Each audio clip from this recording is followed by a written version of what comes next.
So, Lloyd, thank you very much for coming back on and joining us again. It's been a month, 2 months. Yeah, a couple of months. Yeah, no, thank you. It's a privilege coming back on again. I thought you were either scraping the barrel and running out of material, or you actually liked what I said last time. So I'll I think take it's the the latter. latter. I think it's the latter. Good. So, I wanted to start today with a pretty important question about men's health. So, today's episode is going to focus a bit on building the young man. Yep. So, young men today from early teenagehood to young adulthood and how difficult it can be navigating that. I think I'm trying to compare this to how I was growing up. Maybe I'm 35. I'm trying to take myself back, sort of 20 years ago, and the differences. So I think guys today are just bombarded with information that I wasn't when I was 15, 16, and in my early 20s.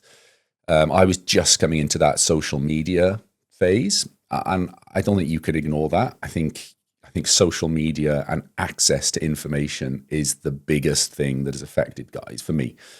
You are bombarded with information on a 5-second basis. You can scroll and you can get these pearls of wisdom constantly thrown at you.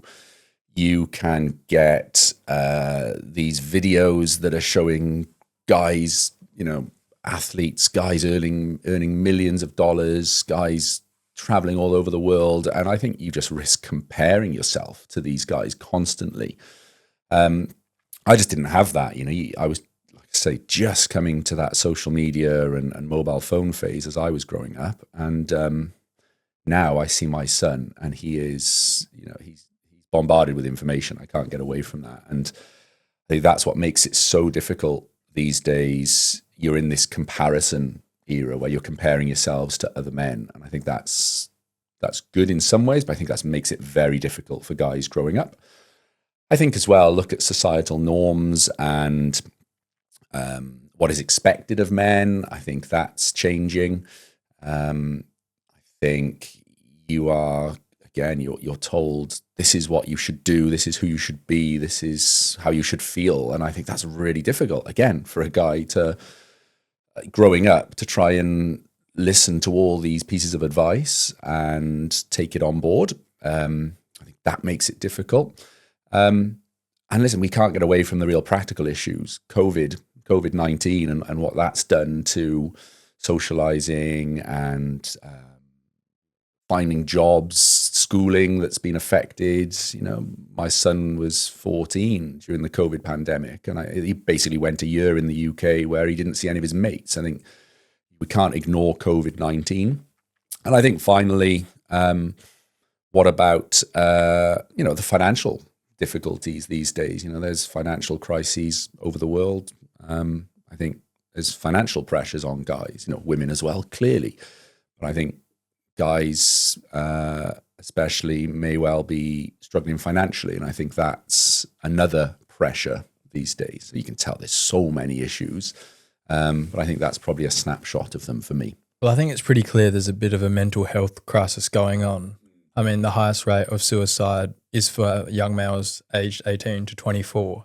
Right. And then I read a study that 18.6% of men in this particular age group experience a major depressing episode in their life. Yeah. So the stats and the studies are showing it's pretty clear how pivotal and important it is to get this age right. Yes, absolutely. I think the last time I came on, I talked about that sort of 10-year phase where maybe you're not being cared for and you're not caring for anybody. And I think that is a very important stage to try and focus on yourself and your own mental health. I think you're right. Mental health crisis. Put it this way, it's, we look at the major causes of death in men 18 to 24, and it's, there's suicide, there's misadventure, road traffic accidents, and we can get into sort of substances, alcohol, and substance abuse as well. But they are all linked to potentially mental health. Absolutely, I agree. I think, I have to ask myself, well, why is that? And I think it's probably getting better. I'm trying to compare again to sort of past generations. My father's sort of what he grew up in and that environment, I think mental health was barely talked about. So I think it's changing. We're recognizing it more. So whether that is, that is making the figures look, well, not worse, because those figures are real, but maybe we're just acknowledging mental health more so these days. I think that's important. But absolutely, I think those answers I just gave around what is making life challenging for guys these days, financial pressures, social media, I think they all have an impact on mental health. I'd like to know your thoughts. What do you feel about why do you feel there's a mental health crisis in guys your age at the moment? I think just quickly before that, it's fascinating how you're saying how it's becoming more and more common, but at the same time, more and more people are talking about it, and if that's correlated or not. And yes, almost, I think it might not be. Okay. I think mental health issues are on the rise, and yes, we're able to recognize that more and more people are open to having that conversation, which might help it become more prevalent. But I think that things like social media were just not around back in the day. And I wanted to dive a bit more into social media because I really think there's a lot of problems with social media with mental health. And one of them you were mentioning before was a distorted reality. Yes. So people don't really, growing up, if all you have is social media, because for me, for example, I started getting social media when I was 15, 16. That's when it really started to come around. But I didn't have it from like 8 or 9. Yes. And a lot of kids now are on iPads, have social media from that young of an age. And that gives us distorted reality because they don't realize they're not old enough to conceptualize that it's just a photo. It's just one little snapshot in time that's meant to be picture perfect, that's photoshopped, that has all of that going on. It's not so much their day-to-day life, how they're living. Like you see millionaires and they'll take a photo of a car, but what you don't see is how they're working 14 hours a day just grinding away. I think you're spot on. I think some of the data out there is saying that, even 8, 9-year-olds are on social media up to 2 hours a day. Interestingly, from a medical point of view, we have something called the ICD-11. That's the latest sort of manual of all the different diagnoses that are out there that the World Health Organization creates. You can imagine there's thousands of diagnoses on there. And at the moment, the ICD-11 mentions, I don't get the wording quite correct, but I think it's called internet use disorder or gaming. In fact, gaming is on there. So there's a diagnosis around gaming. That's the sign of the times that, maybe 10, 15 years ago, gaming was starting to get huge, and it still is. It still is huge. But social media isn't quite on that list yet. It's like going to probably take a few years to catch up. But absolutely, I'm pretty convinced there will be a diagnosis on there around social media addiction or social media use disorder. So it's really interesting how this list of diagnoses has evolved. It just makes you feel bad. Like, even at my age, you just go on social media and when you spend 2 hours on it, you turn it off and you just feel like you've done nothing with yourself and you just feel miserable. Like, so true. I notice when I'm busy and I'm not on my phone as much, I'm just happier. Yeah. And I think another thing that goes in correlation with that is the dopamine relationship with being on your phone and scrolling because all it does is it ruins your baseline for your dopamine, and then you're constantly feeling low and you need that quick fix and no delayed gratification. And I'm no Huberman here, right? But I listen to his podcast. He's a neuroscientist, hugely acclaimed. I'm not a neuroscientist. I come at it more from a practical, hands-on approach. I see patients.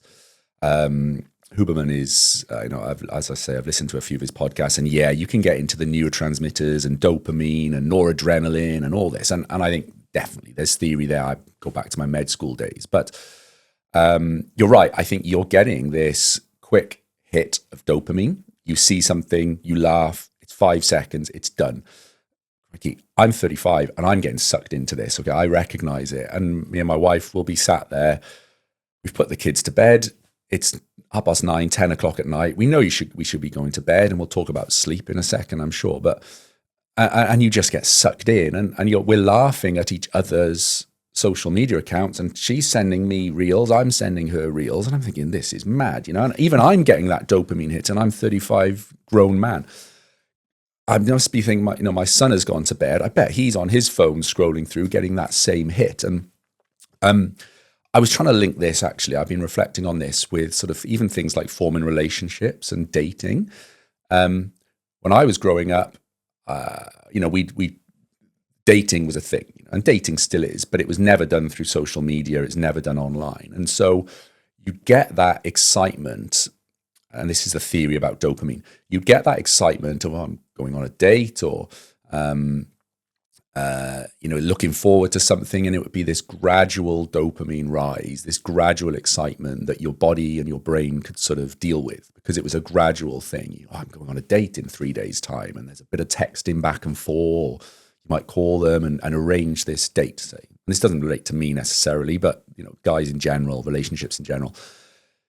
And you'd turn up, you'd go on the date, your excitement would rise, and everything would be controlled and slow and progressive. And so it would be very unlikely that you'd get this sudden plummet in that excitement and that dopamine. These days, the theory goes that internet dating, everything's quick, everything's accessible. You're getting this huge rise because you'll be swiping on your you'll phone. You'll be swiping, yeah, good, bad, good. Oh, this is exciting. Oh, someone's texted me, or someone's messaged me. I don't know what's the terminology is, dropped into my DMs or whatever it's called these days. But and I don't know if the same goes on internet dating sites. I don't know. I've never used them, but you get this high and low of dopamine and lots of other emotions. Like I say, I'm not just talking about dopamine here, but I think that's a big difference between 10, 15 years ago and now. And I think that's difficult for a young brain potentially to try and deal with, these ups and downs, and dealing with high boosts and then really low, quiet periods where you think, actually nothing's happening.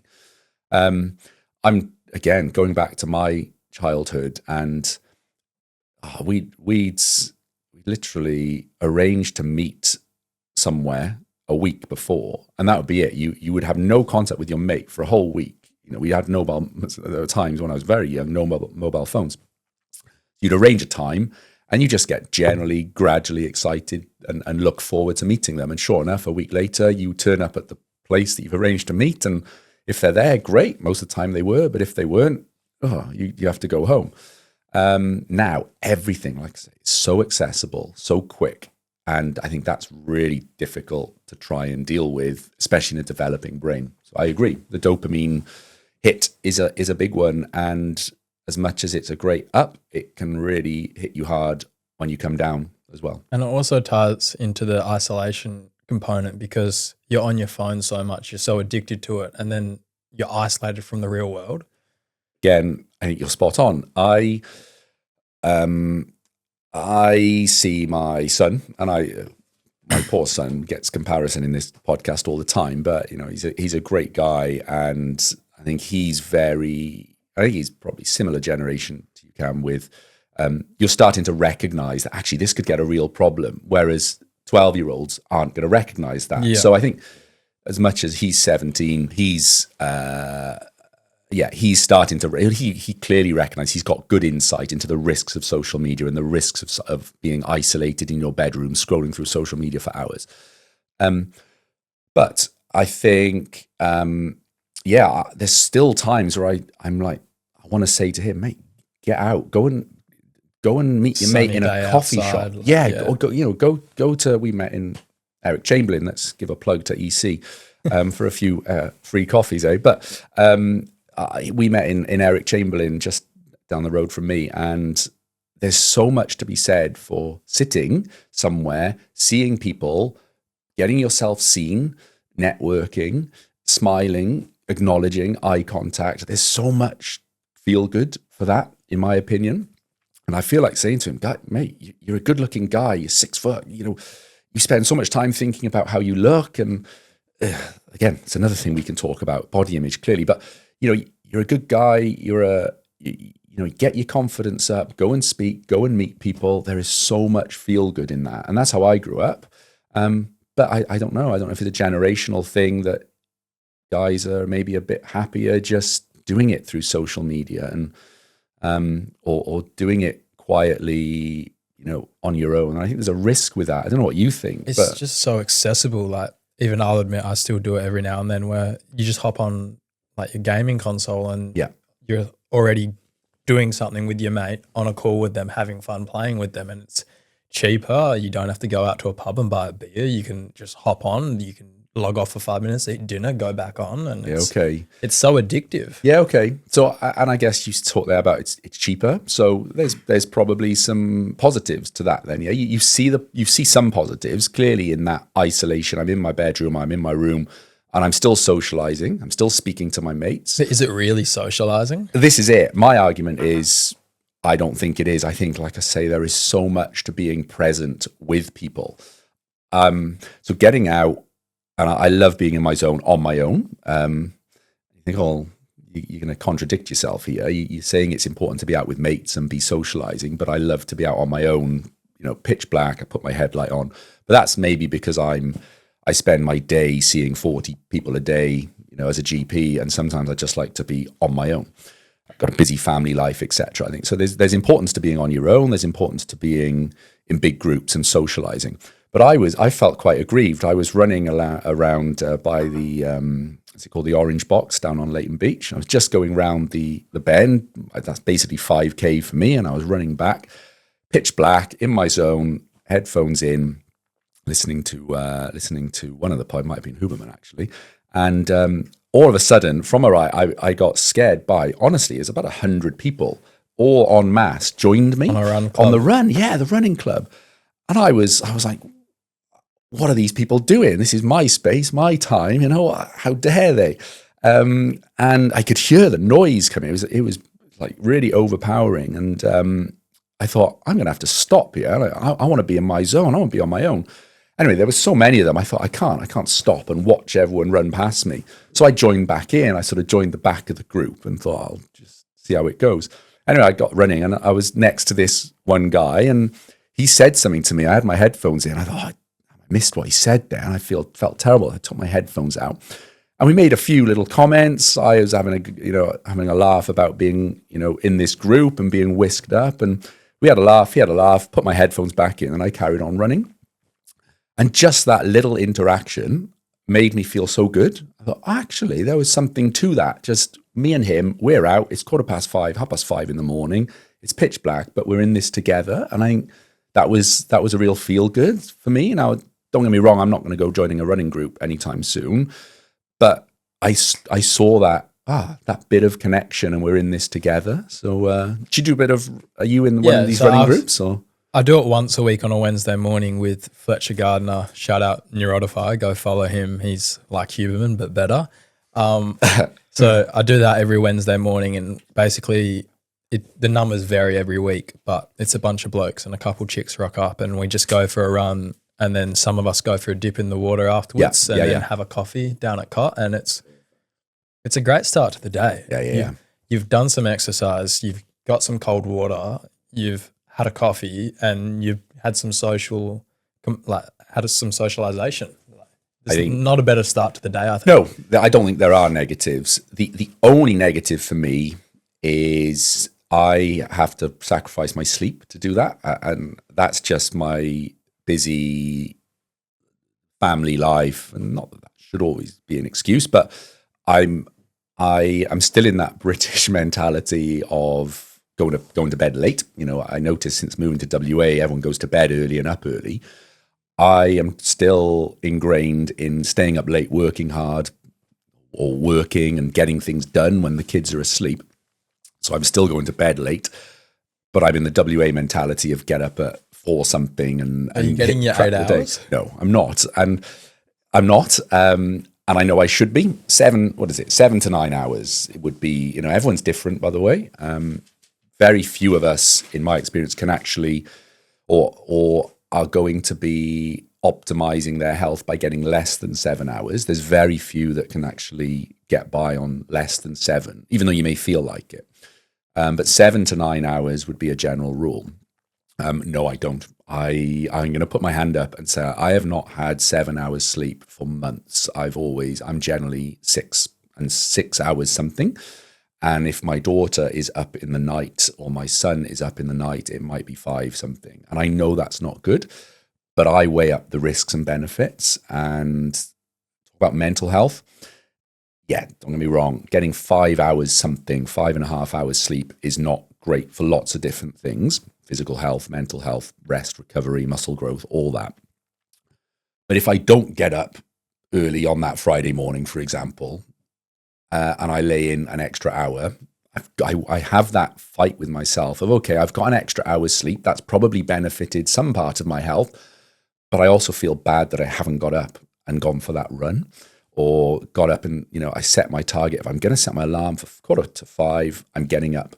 If I don't, straight away, I feel down. I feel like I've failed. And it's terrible to think that, because I think, no, get that extra hour's sleep and you're going to benefit in other ways.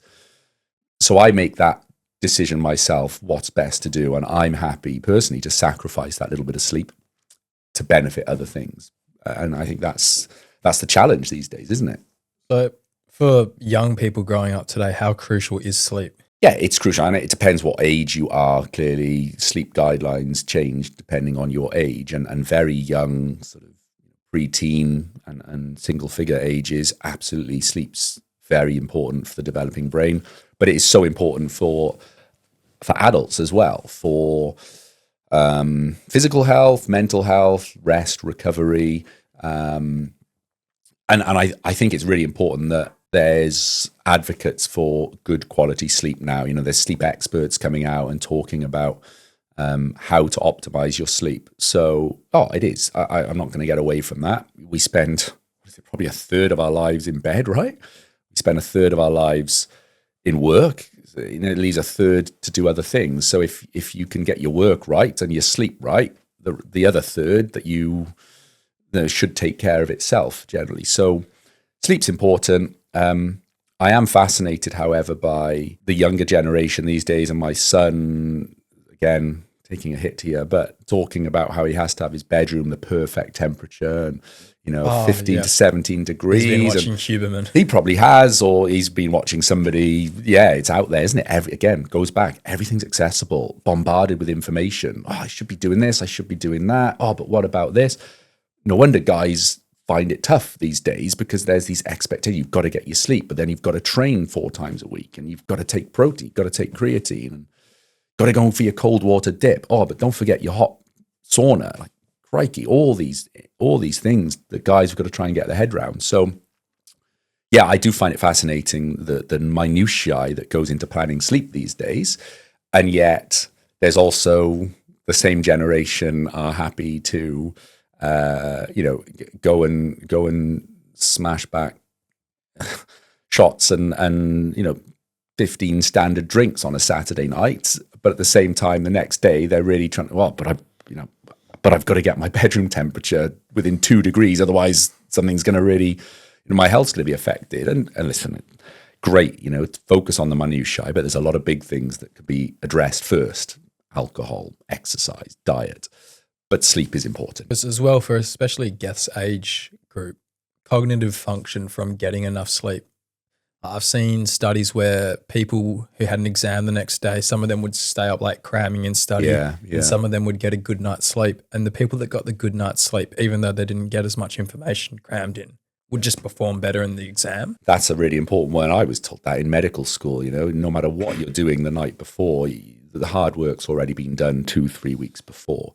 And yeah, it's, risk and benefit. Is that the right phrase to use? You might be, you might be getting that extra couple of minutes revision in, and you might pick up on that extra fact or whatever it might be, but you're sacrificing other things. You're sacrificing how quick you're writing maybe, or that opinion piece, you don't quite do it correctly because you're lacking that sleep. So I think it's I think you're right. It's a balance, and sleep is so important for so many things.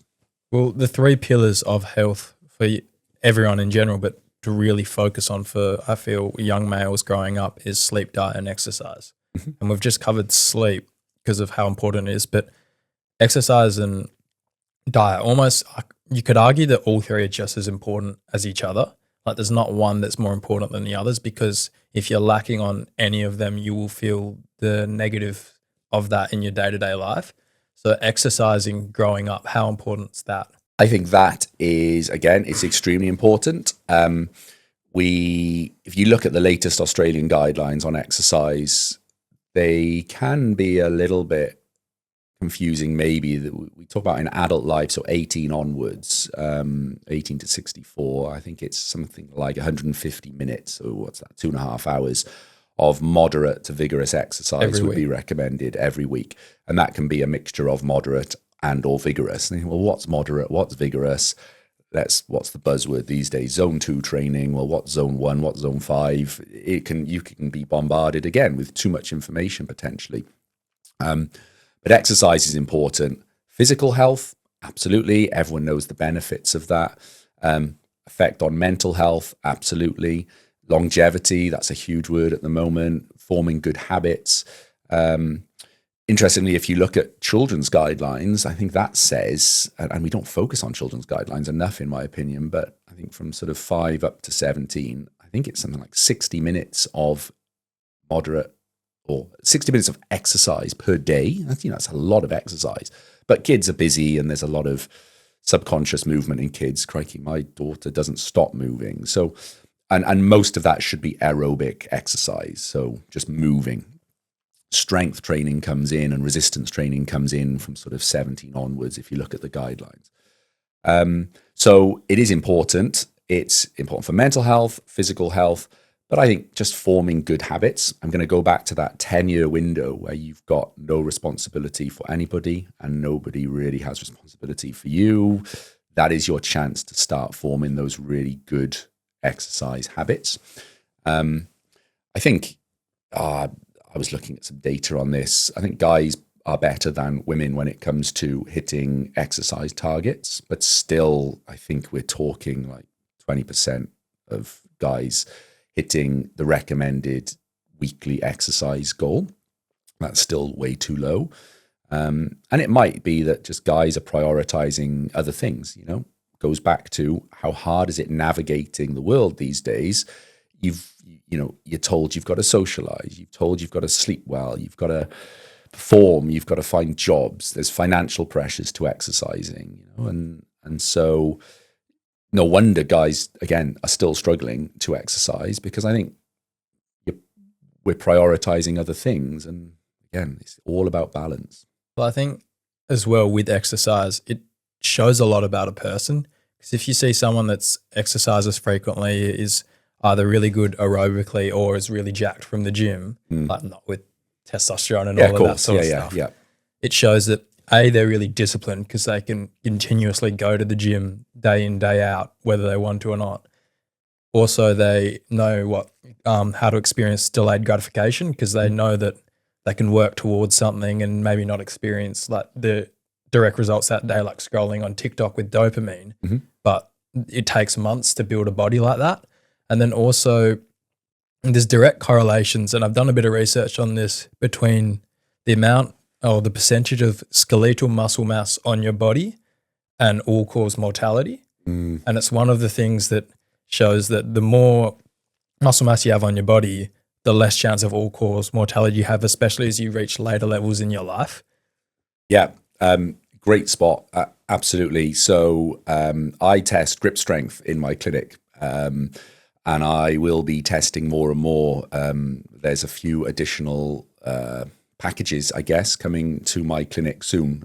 I have the whole man package, actually, as you can see from my t-shirt here, which is my current sort of theory around my men's health clinic. But I'm hoping to take that a step further very shortly, and we'll be testing a lot more when it comes to not just grip strength, but other strength parameters, and introducing photographs. I measure waist, I measure hip, I measure the hip to waist ratio. So I really do focus on the physical side of things in my clinic for that very reason, because yes, there's more and more data coming out. I think in modern medicine, you go to your GP is not going to test your grip strength and is rarely going to measure your waist, because we just run out of time in a 40 patient day clinic. But that's what I trying to do is really, when I see guys in my clinic, I'm really trying to start plotting and tracking this data. So grip strength, you'll read a lot of information about all-cause mortality and the correlation with grip strength and where you are on that centile chart. The link to dementia as well, and cognitive decline and grip strength. There's some data out there. I can't quote the data, and obviously I would always recommend, it being sure that what you're reading is evidence-based and peer-reviewed, etc. But I know there are papers out there. Yeah, so you've talked there about all-cause mortality, cognitive decline, falls risk as well. If you're going into your older age with good hip strength, good quads, good shoulder strength, your balance is going to be better. You're going to reduce your risk of falling. You're going to reduce your risk of things like osteoporosis, which is where the bones are thinning, and therefore you're going to risk fracturing in old age. So forming habits now, getting that foundation now is so important for later in life. We talk about, muscle mass. I could talk for hours, and maybe we'll come back to that at a later podcast about muscle and muscle mass and diabetes risk and metabolic health, which for guys is so important as well. That's another podcast. But we talk about exercise as a rule, or as a whole. We know that exercise can reduce mental health disorders. We know that it can reduce risk of cognition and dementia disorders. But we also know that it can reduce inflammation in the body. Absolutely. So inflammation, but cancer risk. So there's evidence that exercise can reduce certain cancers. I think there's evidence for things like breast cancer and bowel cancer. It's very few things in medicine these days where you can say that there's barely any negatives. And I think exercise is just one of those where, of course, there's risk of injury. There's if you're going to go and exercise in the dark at 11 o'clock at night in dark clothes with no lights, clearly there's risks there. But as a rule, I can't speak highly enough of exercise for reducing so many bad things, physically, mentally, cognitively. So if I could stress anything, it's form those habits now, because they will stay with you into later life. Perfect. And the last pillar of those three being diet. Yeah. Which is also another massive topic in itself. But today, especially, you see more and more processed food, more emulsifiers, more thickeners, more vegetable gums, 20 ingredients on like a loaf of bread. It can't be good for the human body to have that much processed stuff inside of them. I'm no dietitian. I try my best to analyze people's diets in my clinic and give more than just basic generic advice. I think you're right. Processed foods, by their very nature, they're processed. You can cram so many calories into a small piece of food item when it comes to processed foods.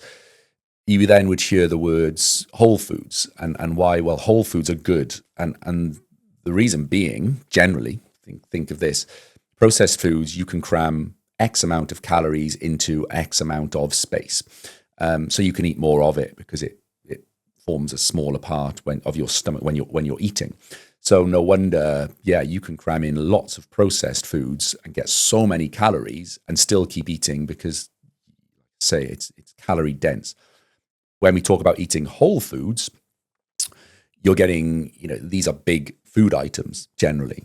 They're nutrients potatoes, dense. They're nutrients dense, not necessarily calorie dense. So you'll eat less of them. You'll feel fuller quicker, but still get much more nutrients in them because they're natural. So that's something I've started to say a lot more about around whole foods and processed foods. Then we're back to that challenge of being a young guy in with this the misinformation. There's so much information around exactly. it. I listened to your podcast the other day with the milk guy, the nutrients guy. Yes, yeah. He was talking about the importance of dairy and how things like eggs Yeah. all the misinformation around eggs and how it was so bad for you and your cholesterol, when it turns out that eggs are almost a superfood if you don't have the genetic disposition to it. Yeah, exactly. All this information bombarding, and you're trying to analyze and process this information as a young guy from all these different sources. So I get it. It's difficult. I think what we also have to think about is the financial pressures on younger guys these days. Processed foods generally cheaper, whole foods slightly more expensive, harder to prepare.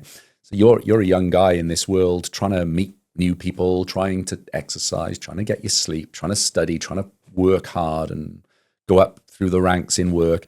And now you've got to actually eat food that's whole, and you've got to cook it and prepare it properly. No wonder, actually, it's easy to say processed food. I'll get that calorie hit in a small food item that's easy to prepare. But actually, there's so many detriments to that. So I think, again, it emphasizes the challenge these days. Well, I think another problem with that for young people is it's almost a ignorance is bliss situation. Like they just don't know about it. They don't want to know about it because it seems like a mountain of information to learn. Yeah. And in doing that, they then just will go to Macca's. They'll go eat a bunch of, they won't have any whole foods in their diet. I mean, you look at the standard American diet today, and I think 90% of it or 80% of it, something crazy like that, is ultra processed foods. Yeah. And it's not just the physical side of things, but also the mental side, because of how your hormone regulation around eating food is affected. Yeah. And getting that hit, and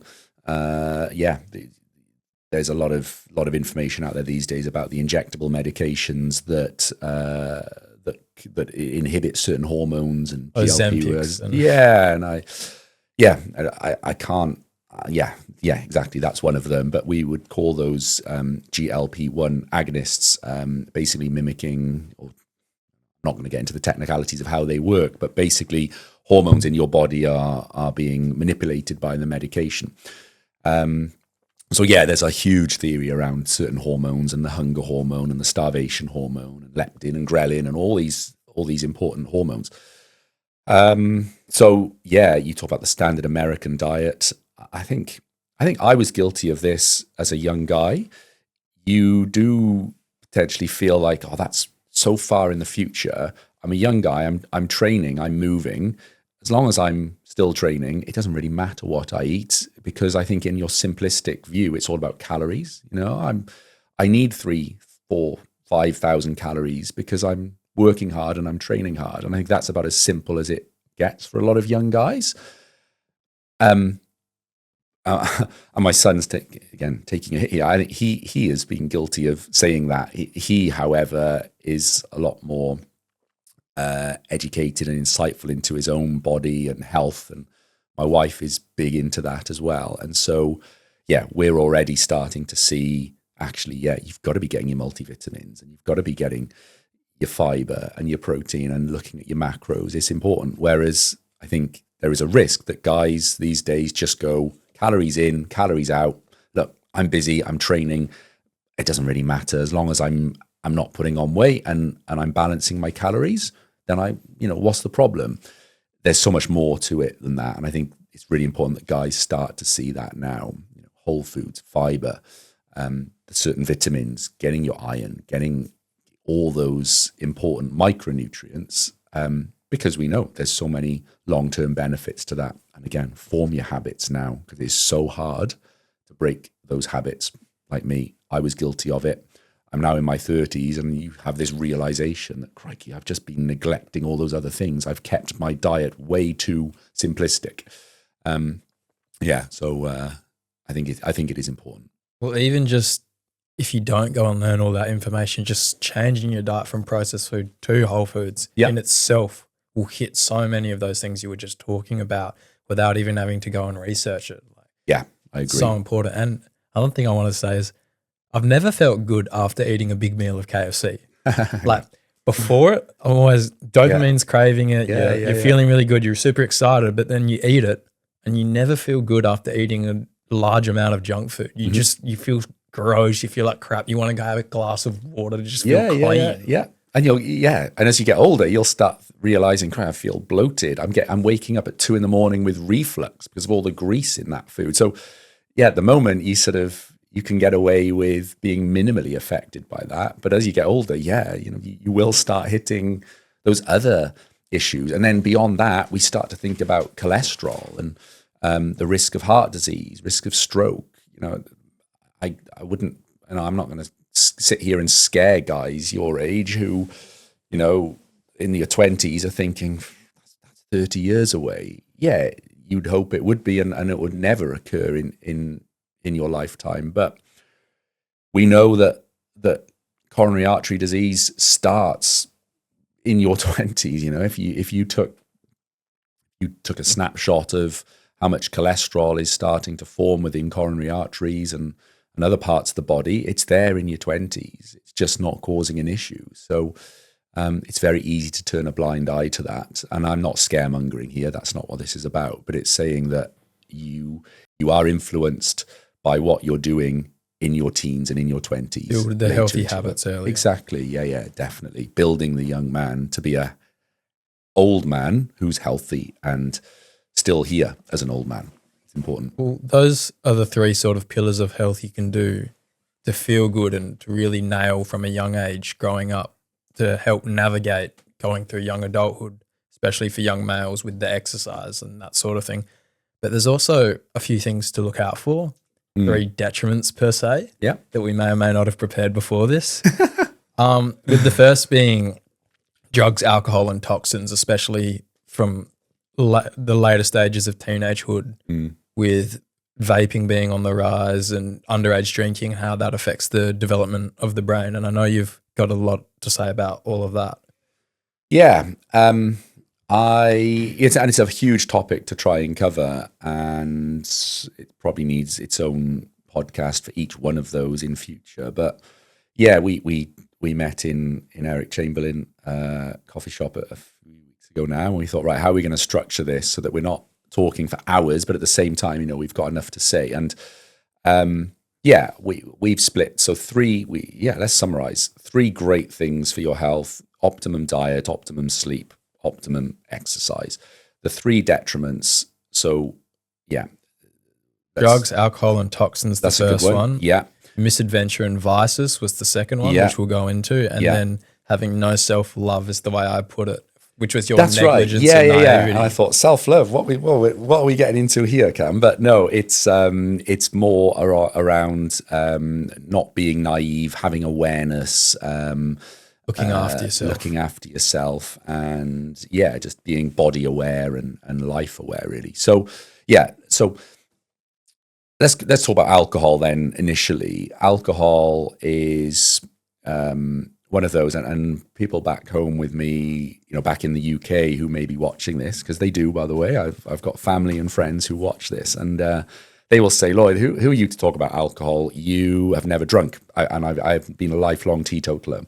And that's my, hands up straight off. Yeah, that's it. And why that was, I don't know. I had a character and a personality that was maybe a bit scared, the right word? I don't know. I'm control freak, some people would say. I hated the thought of manipulating and putting myself in risky situations. I'm not a risk taker. People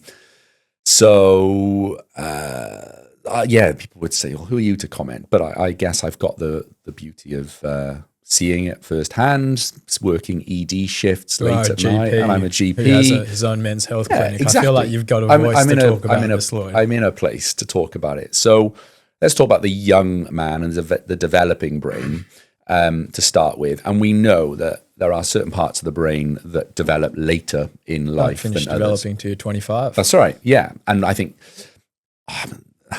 Let's talk about the brain and sort of the people. You may have heard the reptilian brain theory, and so people talk about the reptilian brain, which is certain parts of your brain that are inherent, that have been there from when we were reptiles. Ultimately, if you believe in that theory, clearly not believe, but if that theory is correct, where just the basic function of life, breathing, heart rate control, body temperature control, is inherent and has been there for millions of years, in brain development. So it's the oldest part of the brain. It's the most inherent. It's the hardcore wiring that's been there all this time. Now that develops first because it's so important for a baby to have those clear sort of things to survive. So they develop first. So they are fully developed at a young age, because without them you would die ultimately. Think of it that way. And that's a sort of reptilian brain, the sort of basic functions of the human body. And then the more intricate modern parts of the brain develop later in life because they take longer to develop. And they are things like emotions and decision making and navigating and the social skills. And somewhere in between that is probably language that's had to develop, but probably, somewhere between the reptilian brain, which is that real basic part of the brain, and the most modern part of the brain. Now that most modern part of the brain, so to speak, most of it is in the frontal cortex, or we call it the prefrontal cortex. And like I say, that is decision making, risk taking, for making decisions based on past events, all the intricate parts, so to speak. And I'm waffling here a bit now, but hopefully that gives you an idea. Reptilian brain, basic, more modern, evolved brains. That's a great way of putting it. Is another part of the brain, and the most evolved, intricate things that humans do take longer to develop, up to mid-20s, because they need more time to develop. Now, the substances, alcohol, etc., we know have a huge impact on those most intricate parts of the brain, that prefrontal cortex, which deals with emotion control and risk-taking behaviors, and lots of other sort of intricate human behaviors.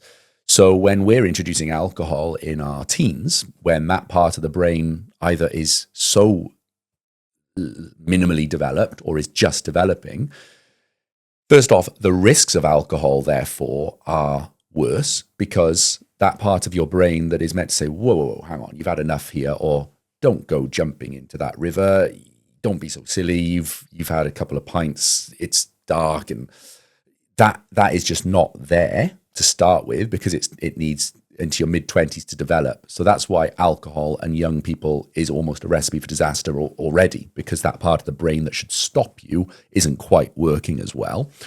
But also the effect then that alcohol has on that part of the brain and that brain's development for later in life is an issue as well.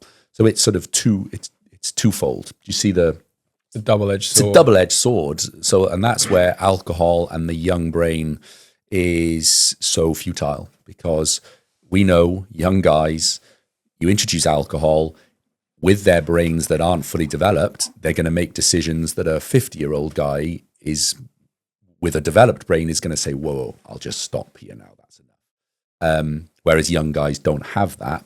And also add into that the fact that you've got a substance, alcohol, that is impairing the development of that part of the brain if you're introducing it, week in, week out at high levels above the Australian guidelines, then that's going to have a huge effect as well. So in later life, so there's short-term consequences, there's long-term consequences. Hopefully that's a good explanation. I think you've nailed that. Do you think? Very thoroughly, Lloyd. I hope so. It's thorough, but hopefully it's understandable. And the other thing as well is vaping, and is the other big vice or addiction that a lot of younger people are doing today. And I just want to fact check myself, because on the radiotherapist episode, I misquoted studies statistics. Yeah. So I think I said the increase in vaping went from like 2% to 13%, but I've got the actual quote here. So the amount of people vaping in the age group of 14 to 17 has increased from 1.8% to 9.7%. Wow, okay. In the last few years, and that's from a survey. So obviously it would be higher than that, you'd have to think. Yeah, and I don't know the exact data, so I couldn't back you up on that one. But we know that that vaping has so many harms. I think that we can't get away from that. I'm going to keep it simple. There is no guideline or recommendation that says that vaping should be encouraged or should replace smoking. Neither should be done, ideally. If vaping is a developing field and there's still evidence coming out, it's still such a new thing Like to try smoking and in get. the 60s. Yeah, exactly. Yeah. There are so many chemicals within vapes. I still find it so difficult to think about the fact that you've got chemicals inside a plastic tube, ultimately, that is being heated by an electrical current. Then goes into your lungs. That then you inhale the vapor. I just, all those words, don't they just make you feel like, oh, that sounds horrendous. So then why are people doing it? And yeah, it's such an important question. Why?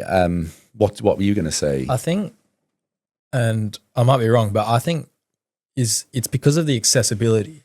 It's cheap. You can buy it online, get it delivered to a local post office shop, and you can pick it up out of a parcel locker, and it doesn't smell. You can hit it 50 times a day. You can go to the bathroom at school and hit it and then just blow away the vapor and no one will know. It smells nice. It's hard to notice, as opposed to going to the shops now, buying a $50 packet of cigarettes and smoking them and stinking and having to get a lighter and stuff, whereas it's just ready and accessible in your pocket. So it's so accessible that it's so easy to get hooked on and addicted to. And then you're doing it so much more often than smoking. And I think that's why it's becoming such an issue. Yeah, I think it's a developing field, and I'm sure there will be consequences and are consequences when it comes to lung health and what's it doing to the oral cavity and what's it doing to the brain. I think if you look at Australia, actually, there's new rules around these days. It's banned now yeah, in WA. there's a differentiation now between vapes with nicotine and vapes without nicotine. And nicotine vapes are only prescribable by medical professionals now. And even then, that's to try and, in a controlled environment, to try and get people to stop smoking cigarettes. So it's very controlled, and I think that's really important. So yeah, it's a developing field. I'm not going to claim to be an expert in it, but I am an advocate for saying, look, it's not sort of a lesser, harmless younger brother of cigarettes. Okay, there's so many harms to it that I see. There's so many chemicals involved that we don't know what they do. We don't know what effect this is having on the brain, the lungs. In fact, we do, and the data so far is saying it's harmful, but there's still so much more to come out. So I think comparing it to alcohol, where it's great to see that the proportion of 18 to 24-year-olds drinking alcohol is reducing. So I think it's about 20% now of young people choose not to drink alcohol. I think, unfortunately, with vaping, it's going the other way. And so it's trying to nip that in the bud now. And I think it's really important that the regulations and laws have been put in place very quickly here in WA and Australia in general to try and quickly curb that vaping issue. Like I say, I'm not an expert, but I know that it's detrimental, and it's one that, again, I just can't see any. Can't fathom how bad. No, exactly. And I can't get over that. Well, the second detriment was addictions, vices, and misadventure. Misadventure. So driving. Let's talk about that. My son has just passed his driving test. He's 17. Camera boy Rob's getting his soon. Yeah. Late to the party, but the party's not finished. I've booked my test. He booked it. Good man. Round of applause for camera boy Rob. So yeah, it's. I think it's very important. His world has opened up since being able to drive for the better. He's exercising more, he's going to the gym more, he's meeting mates, all the good stuff. So I think it's really important that you have that opportunity. But crikey, I still fear a 17-year-old jumping in a car, because we talk about the developing brain and decision making and risk taking behaviors and awareness. And he's a good driver and he's got very good insight. But I was thinking, actually, only a couple of days ago, I'm going to stick a picture of his brother and his sister in his car. On the dash. On the dash, we've got these magnets on our fridge. And I think, is there anywhere magnetic in his car where, he shares a car with my wife, but anywhere we can put these photos, because it is mad. It is disproportionate in terms of road deaths. And I've got very morbid very quickly here. Disproportionately weighted in when it comes to road deaths, that I think about 15% of license holders are 17 to 24-year-olds. But the road deaths total in Australia in that age group is about 22%, I think. And that's a rough idea. So you've got 15% of those people, of young people, hold licenses.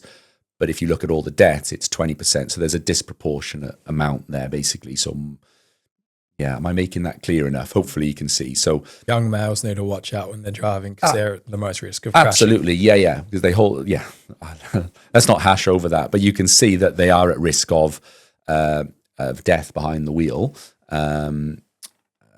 more so than other age groups, other demographics. For different reasons. And is it to do with the developing brain? It probably is. Is it to do with alcohol? Is it to do with risk taking? Yeah, it's all those, in my opinion.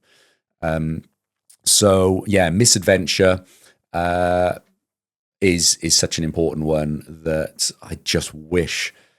How hard is it to try and get through to somebody when their brain isn't fully developed and you feel invincible? You feel like, that's not going to happen to me. And testosterone starts to play a part, and cortisol, and the brain not being fully developed. All these things influence risk-taking behaviors. So Misadventure is one that, if I could just emphasize anything, it's just to say, just please, that the data doesn't lie, and to try and just get a bit of perspective. So I'm chucking my son's siblings on the dash.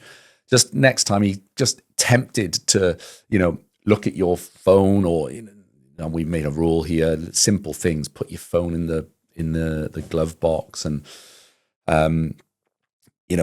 make sure that if you're with mates, you just give them the heads up and say, look, guys, no messing about today. Like, this is literally life and death. In fact, I have a theory that you are, let's get this right, because I think it's a really important one. You have two, in fact, hang on, give me a second. I've got to word this correctly, because I do think it's such a poignant note to make. You are at a stage when you pass your driving test and jump behind a wheel. It is the most likely way of you either dying or ending up in jail. That's as succinct as I would make it. And I told my son that from day one. I said, this will open up your life. These keys will open up your life. This license will open up your life. But you have got to realize that this is the easiest way of you killing yourself, killing somebody else, or ending up in jail. And people may watch this and say, that's such a dramatic way of looking at it. Calm down. Don't be so silly. But I honestly think that. And you look at the statistics. I look at the statistics, and the statistics don't lie, exactly. And I still remind myself of that to this day. I'm a good guy, but I increase my chances hugely of killing myself, killing somebody else, or ending up in jail when I'm behind the wheel of a car. Because of the temptations and the risks and the speed and all that goes with it. So I just can't emphasize that enough. And I think if that's another little phrase I'm going to put on the dash. So my son now is going to have a picture of his two siblings and a little catchphrase that says, you could end up in jail or killing yourself whilst driving. Poor guy's never going to drive again, eh? But so it's something just to, I think let me give a pearl of wisdom. And I think that's it, from a father, from a medical professional, and just from a guy in general. Why do you think it is that young men feel like they're invincible? I think I touched upon it there, and I think testosterone, prefrontal cortex not being developed. I think so, and I'm not a neuroscientist, and I'd love for somebody to come on and say, "Well, I haven't quite got that right," But I think take it back to basics. the data doesn't lie. We know that guys are at risk. And if someone wants to come out and say, well, actually, you've got that, it's not the prefrontal cortex, it's the amygdala or the hippocampus or whatever it might be, absolutely, let's get let's talk more about it. But it's brain development, it's testosterone, we can get into the intricacies of testosterone versus estrogen and how the proportions in men are different in women, and what does estrogen do to certain parts of the brain compared to testosterone. I think going back to real basics and caveman reflexes, it's the guy that's got to try and impress, right? And whether that's right or wrong, but are guys more likely to take risks and feel invincible or young girl, impress mates and so peers and somebody of the opposite sex or same sex even, with forming relationships. So there's probably a real inherent caveman reflex there, definitely, that if I can pull this off, if I can really be that 1% that does this when 99% of guys my age are failing, look how good I'm going to be, look how appealing I'm going to be. So I think that plays a part here as well. So I think there's physical attributes and there's some real inherent what's the word I'm looking for? What was Darwin's evolution?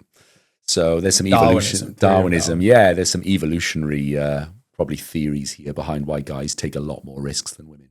Well, as well as Misadventure, there's a few vices, gambling, and I know I wanted to touch on one in particular that can be a bit controversial, and a lot of people have different opinions on. What are you going to say? I got a pretty hard stance on that it's bad is porn, especially for younger kids, with a distorting reality of what real sexual health and the sexual world is like, but also frying your dopamine and there's stuff about the damage it does to your brain. And I've got a pretty hard stance on that it's really bad for you. And I know some people think it's fine if it's in moderation, but for me, I think there is no moderation. It's either you watch it or you don't. And if you watch it, you're watching it all the time. And that's a very black and white stance and not too much of a spectrum to look at it. But I've got a pretty hard stance on that it's bad.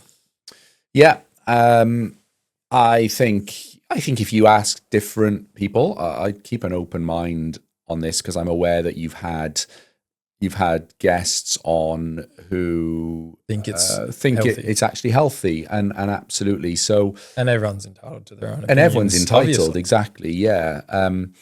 I think what this comes back to is, for me, the comparison culture. Maybe everything's accessible, and you risk comparing yourself to other people, and you're watching something that you talk about distorted reality that's in a room and just fake. It's not fake. Real. It's yeah, not the exactly. Real world. There's no emotion attached to that. It's acting ultimately, right? It's in its simplest terms, and we've seen how you mentioned right at the start about billionaires showing a picture or a snapshot of their life, and you're not seeing all the stuff that's gone into that to get there.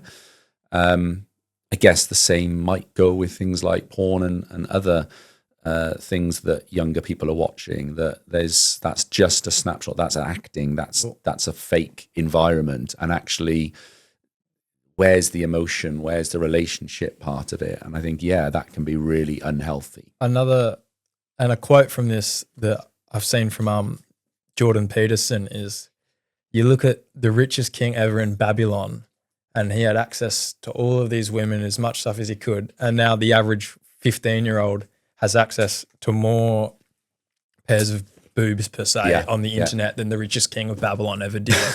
And I think that's just crazy to put that into perspective of like that just can't be good. Yeah. Information overload in a generation that's still struggling to interpret it and rationalize it. I think it's a recipe for disaster. Absolutely. I think you've got that spot on. Yeah. Well, did you see Starlink, one of Elon Musk's companies, recently connected an Amazon tribe with Wi-Fi? No. And then, this happened, I think, 3 weeks ago from the date of recording this. And what happened is Starlink connected like a remote Amazon tribe with the outside world with like electronics and Wi-Fi. And then within days, the entire tribe was hooked onto porn and social media like No way. TikTok. Really? Yeah. That's mad, right? That is such a, it just shows what these things, what technology with all its benefits in this world can also just change things so quickly. We talk about, it's going off subject slightly, TikTok. In fact, no, it's not TikTok, it's Snapchat, isn't it? Where you can use snap maps.